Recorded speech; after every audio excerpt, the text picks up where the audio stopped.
ٹھیک ہے، اس پہ ایسے قانون بنانا چاہیے کہ عورت خود جو ہے اپنے آواز بنے، اپنے آواز خود وہ بلند کر سکیں. اس کے لیے ہمیں کام کرنا پڑے گا.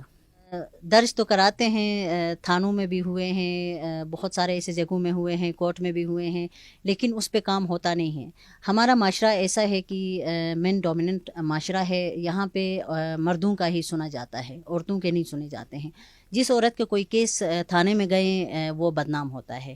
یہ عورت خود بری ہے، یہ باہر کیوں نکلتی ہے، یہ اس کے سر پہ دوپٹہ کیوں نہیں ہوتا ہے. دیکھو، سر پہ دوپٹہ ہونا کوئی وہ عورت خراب نہیں ہوتی ہے.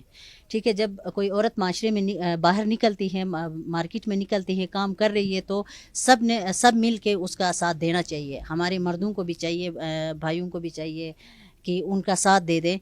ان کو پراؤڈ فیل کرنا چاہیے کہ ایک عورت نکلی ہے، اپنے پوری خاندان کو وہ سنبھال رہی ہے، خاندان کو وہ ایک رزق دے رہی ہے، کھانا دے رہی ہے، تو ان کو چاہیے کہ اس کا ساتھ دے دے.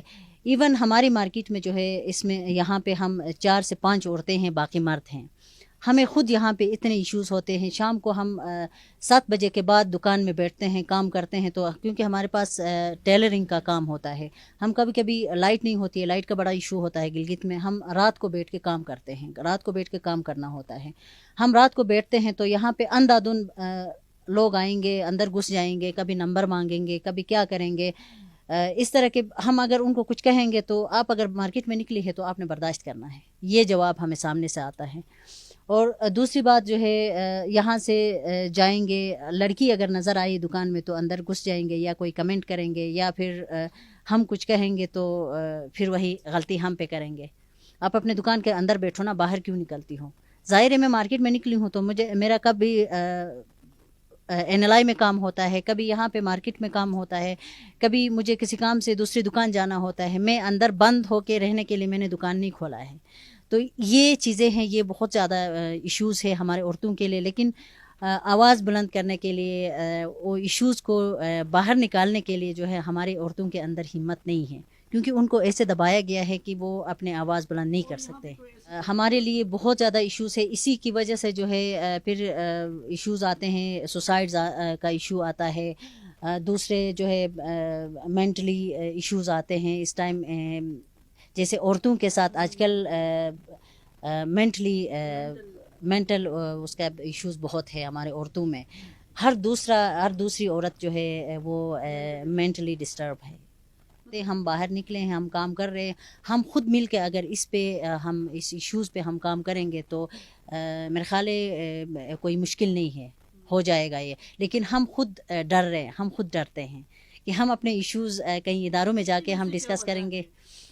ہمیں دبایا گیا ہے جہاں تک مجھے پتہ ہے، کیونکہ میری فیملی کی طرف سے مجھے کوئی ایشو نہیں ہے. باہر نکل کے میں کام کر رہی ہوں، مجھے آزادی ملی ہے، میں کام کر رہی ہوں. جو عورت باہر نکل کے کام کر رہی اسی کو غلط سمجھا جاتا ہے ہمارے معاشرے میں. ہم روڈ پہ چلتے ہوئے، جی کوئی بائک والے آئیں، کوئی گاڑی والا آیا، وہ کمنٹ ضرور کرتا ہے، کمنٹ کے بغیر وہ آگے نہیں گزرتا ہے. 2 دفعہ اگر بازار میں کوئی عورت نظر آئی تو وہ بری ہے. عورت اگر باہر نکلتی ہیں تو یہ بھی نہیں ہے کہ اگر اس کو کھانا نہیں ملتا ہے تو وہ باہر نکل رہی ہے. اپنی فیملی کو اسٹرانگ بنانے کے لیے، اپنے بچوں کو صحیح ایجوکیشن دینے کے لیے میاں بیوی کا ساتھ کام کرنا بہت ضروری ہوتا ہے. اس مہنگائی میں اگر عورت گھر میں بیٹھ کے صرف کھانا پکائے، صفائی کرے، میرے خیال ہے ایک ہسبینڈ سے وہ کام نہیں ہوتا ہے. اگر کسی بندے کے 2 بچے ہیں تو اس کے لیے بھی ایجوکیشن دینا بہت مشکل ہوا ہے. اس مہنگائی میں ہیلتھ سب سے زیادہ مہنگا ہوا ہے اور ایجوکیشن سب سے زیادہ مہنگا ہوا ہے. بلتستان کی گورنمنٹ کے لیے میں یہ میسیج دینا چاہوں گی کہ کوئی ایسا ادارہ ہونا چاہیے خواتین کے لیے جو فائنینشلی، جیسے لون کے لیے ہم مختلف بینکوں میں ہمیں چکر لگانا ہوتا ہے. کوئی جیسے last time prime minister loan آیا تھا، اس کے لیے بھی بہت زیادہ خواری اٹھانا پڑا. عورتوں کو اپلائی کیا، بینکوں میں گئے، بینکوں میں بھی جو ہمارے جو مینیجرز ہیں، بہت سارے ایسے جو ہے ہمارے بھائی ہے جو بینک میں کام کر رہے ہیں، ان کی طرف سے بہت زیادہ مشکلات میرے اپنے ساتھ ہو گئے ہیں. میں نے 2 دفعہ اپلائی کیا اس لون کے لیے، لیکن جب ہم بینک کا چکر ہمیں لگانا پڑتا ہے، وہاں ہم گئے تو وہاں پہ جو ہے بہت کچھ ہمارے ساتھ ہوتا ہے.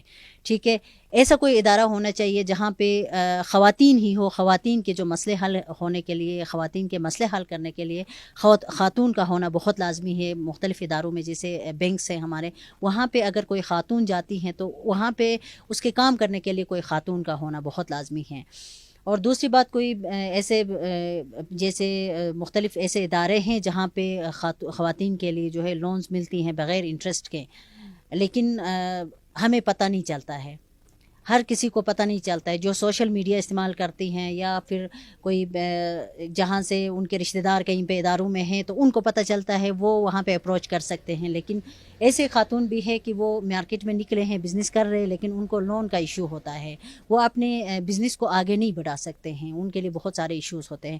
ہمارے اداروں کے اندر ایسے بندے کا ہونا لازمی ہے کہ وہ جتنے خواتین جو ہے گلگت بلتستان میں بزنس کر رہے ہیں، کاروبار کر رہے ہیں، ان کا ڈیٹا جو ہے ان کے پاس ہونا چاہیے۔ ایسے اپورچونیٹیز آتے ہیں تو ان سے کانٹیکٹ کر کے ان کو اس میں شامل کریں۔ دوسری بات جو ہے، ہمارے گلگت بلتستان کے خواتین کے لیے میرا یہ میسج ہوگا کہ آپ لوگ نکلے، جتنے بھی مشکلات ظاہر سی بات ہے، ہم گھر کے اندر بھی رہتے ہیں تو گھر کے اندر بھی ہمارے لیے مشکلات ہیں۔ گھر کے اندر اگر فائنینشلی ایشوز ہو گئے تو وہاں پہ لڑائیاں ہوتی ہیں، لڑائیوں سے جا کے جو ہے سوسائڈ تک پہنچ جاتے ہیں، وہاں سے جو ہے طلاق کا ایشو آتا ہے لڑائیاں ہو کے۔ اگر ظاہر سی بات ہے کسی گھر میں ایشو ہو گئے تو وہاں سے تو لڑائیاں ہوتی ہیں۔ تو ہمارے خواتین سے جو ہے میری گزارش یہ ہے کہ ہر کوئی خاتون جو ہے باہر نکلے، کام کرے، محنت کرے۔ ہر کسی کے اندر جو ہے کچھ نہ کچھ ٹیلنٹ ضرور ہوتا ہے، اس ٹیلنٹ کو آگے لے جانے کے لیے ہمارے بھائیوں کی ضرورت ہے۔ جیسے کسی کے ہسبینڈ ہے، بھائی ہے یا باپ ہے، تو ان کو آگے لے جانے کے لیے ان کا ساتھ بہت لازمی ہوتا ہے۔ ایک اکیلی عورت کچھ بھی